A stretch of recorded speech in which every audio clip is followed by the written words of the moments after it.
Hello friends, आज मैं आपको नेक्स्ट में जीन पियाजे के बारे में बताने जा रही हूँ। जीन पियाजे एक स्विस मनोवैज्ञानिक अर्थात यूरोप के स्विट्जरलैंड के मनोवैज्ञानिक थे। ये अल्फ्रेड वीने के प्रयोगशाला में बुद्धि परीक्षणों पर साथ में कार्य कर रहे थे। तभी संज्ञानात्मक विकास के सिद्धांत का प्रतिपादन किया। संज्ञानात्मक विकास के सिद्धांत को भौतिक विकास का सिद्धांत भी कहते हैं। मूल रूप से पियाजे जीव वैज्ञानिक थे। इन्होंने 20 साल की उम्र में ही पीएचडी की उपाधि धारण की थी। अब हम लोग देखेंगे सिद्धांत।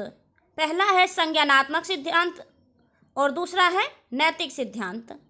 संज्ञानात्मक सिद्धांत में पियाजे ने कहा कि बालकों में वास्तविकता के स्वरूप के बारे में चिंतन करने तथा उसे खोज करने की शक्ति ने तो सिर्फ बालकों को परिपक्वता स्तर पर और ना ही सिर्फ उसके अनुभव पर निर्भर करता है, बल्कि इन दोनों की अंतःक्रिया द्वारा निर्धारित होती है।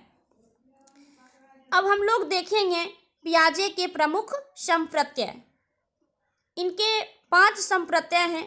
पहला है अनुकूलन। अनुकूलन का अर्थ होता है कि किसी भी सिचुएशन में जब बालक अपने आप को अनुकूलित कर ले। अनुकूलन की प्रवृत्ति बालक में जन्मजात होती है। अनुकूलन का अर्थ है वातावरण के साथ सामंजस्य स्थापित करना। अनुकूलन जो होता है वह 2 तरीके से होता है। पहला है आत्मसातीकरण, जिसे अंग्रेजी में असिमिलेशन कहा जाता है, और सेकंड है समायोजन, जिसे अंग्रेजी में अकोमोडेशन कहा जाता है।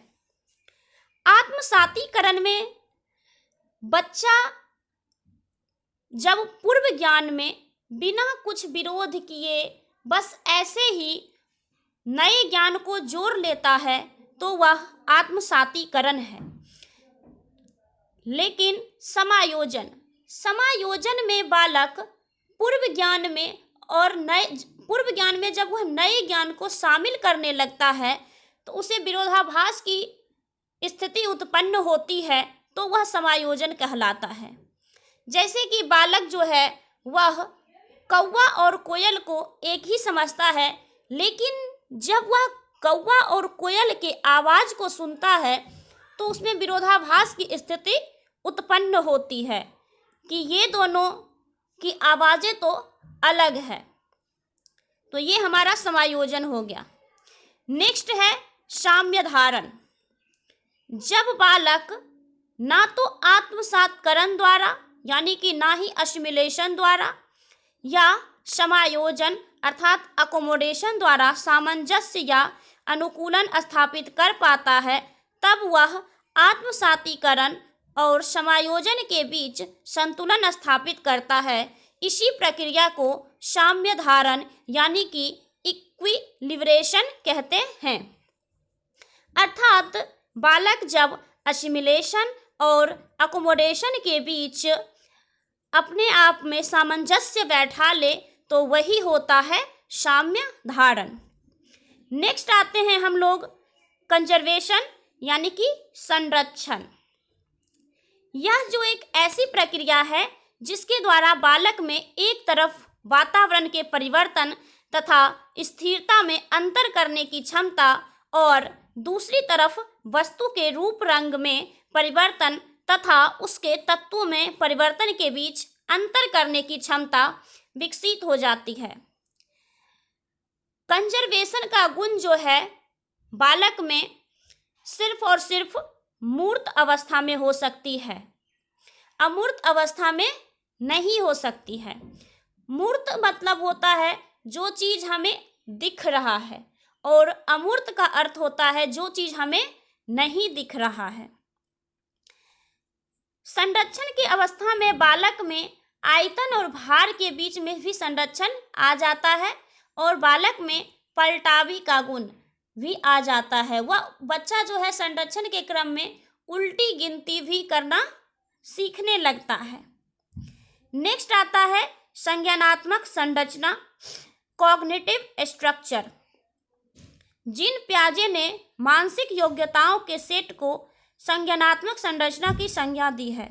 भिन्न भिन्न उम्र में बालकों की संज्ञानात्मक संरचना में भिन्नता होती है। जैसे कि संज्ञानात्मक संरचना के आधार पर ही एक 10 वर्ष के बालक व 4 वर्ष के बालक के व्यवहार में अंतर समझा जाता है। नेक्स्ट आता है मानसिक क्रिया। जब बालक सामने कोई समस्या आती है और वह उसके समाधान हेतु चिंतन करने लगता है तो वह मानसिक संक्रिया करते समझा जाता है। नेक्स्ट है स्कीम्स। व्यवहार के संगठित पैटर्न जिसे बार बार दोहराया जाता है स्कीम्स कहलाता है। जैसे बालक स्कूल जाते वक्त ड्रेस पहनता है या जूता पहनता है, वह उसी तरह पहनता है चाहे उसका ध्यान उस वक्त वहाँ पर ना हो, क्योंकि व्यवहार इतना संगठित रूप में हो चुका है कि वह उसी तरह कार्य को संपादित करता है।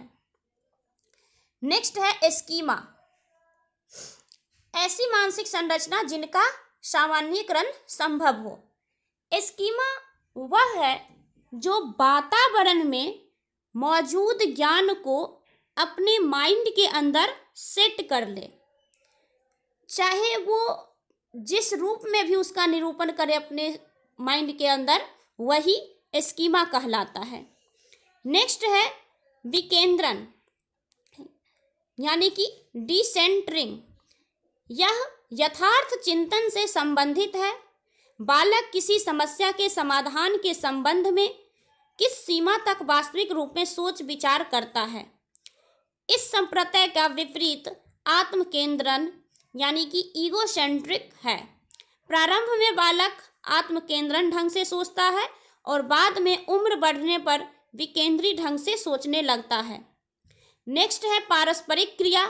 पियाजे के अनुसार बच्चों में वास्तविकता को समझने तथा उसकी खोज करने की क्षमता न बालकों के परिपक्वता और न ही केवल उनके शिक्षण पर निर्भर करती है, बल्कि दोनों की पारस्परिक क्रिया पर आधारित है। Thank you. आज के लिए इतना ही। नेक्स्ट वीडियो में